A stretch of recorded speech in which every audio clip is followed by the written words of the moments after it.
Guys തെറിന്റെ ഒരു അടിപൊളി കഥ കേൾക്കാം. ദൃശ്യം 4 ജിത്തുമതേ വേഗം കാണുന്ന ഞാൻ പറയുന്നു. കഥകൾ കേക്ക്.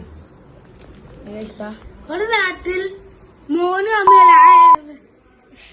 അച്ഛന് അമ്മയോടെ അല്ലെ, അമ്മക്ക് അച്ഛനും അമ്മയില്ല. ഒരു നേരത്തില് അച്ഛനും അമ്മയ്ക്കും ഒരു മോൻ ഉണ്ടായിരുന്നു. അമ്മ അച്ഛൻ ഒരു മോനെ ദത്തെടുത്തു. മറ്റേ കുട്ടി അച്ഛനെ വെടിവെച്ച് കൊന്നു.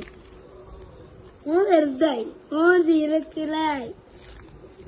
അടുത്ത ദിവസം ഓൻ വരുന്ന നേരത്ത് 2 പോക്കിരി പിള്ളേരോട് വെടിപ്പിന്റെ കഞ്ചാവ് എടുക്കുന്നുണ്ട്. ഓൻ അടിച്ചു കൊന്നു. കലാവിരുന്ന്. പിന്നെ പോലീസ് വന്നു. പോലീസ് 3 വെറുവാകം കണ്ടു. അടുത്ത ദിവസം ഒരു ബാൻ ഇട്ടു. ഒരു പോലീസ് ഓഫീസർ വെടിവെച്ചാൻ പറഞ്ഞു. വെടിവെക്കാൻ പറഞ്ഞു. വെടിവെച്ച നേരത്ത് ഓൻ വെടിവെച്ച്, പക്ഷെ ഓൻ ചത്തില്ല. പിന്നെയാണ് ട്വിസ്റ്റ്. പോലീസ് ഓഫീസറിന്റെ മോൻ ഒരു തോക്കുണ്ടാക്കി പാരത്തിനെ കൊല്ലുന്നത്. ഓന് വെടിവെച്ചപ്പോൾ ഓനോട് ഏലിയനായിരുന്നു. അങ്ങനെ ഓന്റെ മോൻ വലുതായപ്പോ ഓൻ IPS ആയി. മോനെ അതിന്റെ ലേബിളൊന്ന് കാണിച്ച ലേബിള്